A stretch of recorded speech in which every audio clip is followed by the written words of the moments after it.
You're watching NASA Direct.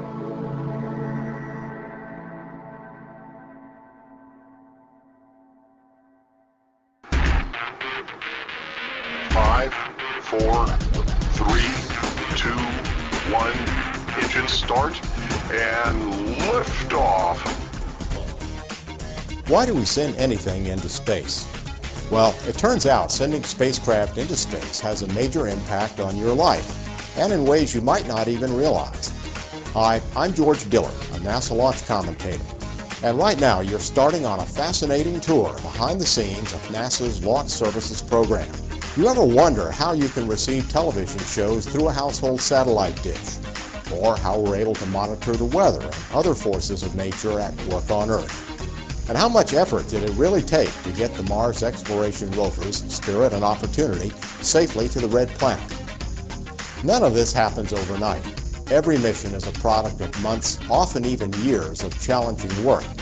Every spacecraft must be designed, developed, built, tested, and prepared for launch, and finally shipped to the launch site, either Cape Canaveral Air Force Station in Florida or Vandenberg Air Force Base in California. How do these engineering marvels get to the launch site? And once they get there, who puts on the finishing touches to prepare the spacecraft for flight?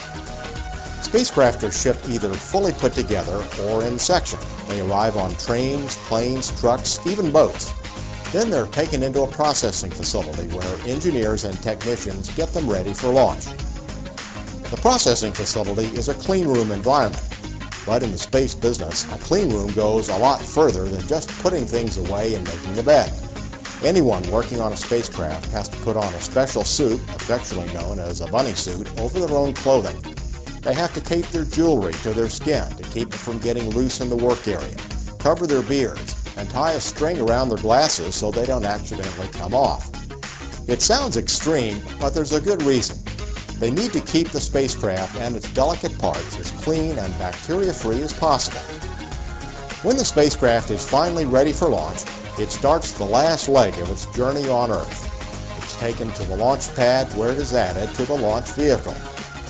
NASA's Launch Services program, operated from the Kennedy Space Center in Florida, uses many types of rockets for launch vehicles.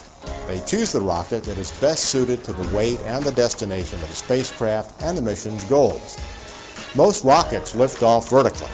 Most of us have seen rockets that sit on a launch pad, and then when the countdown clock gets to 0, the engines ignite and send the rocket on its way. But there's also another, more unusual type of rocket. It's small enough to attach to the underside of a modified commercial airplane. The airplane flies to just the right place and the right altitude, then drops the rocket, which lights its own engine and sends its spacecraft into space. As you can see, launching a space mission is no small job. It takes a lot of time, research, effort, and care to make sure that each and every spacecraft and launch vehicle is ready for the flight. But these missions help us live safer, healthier lives, and that makes everything worth it.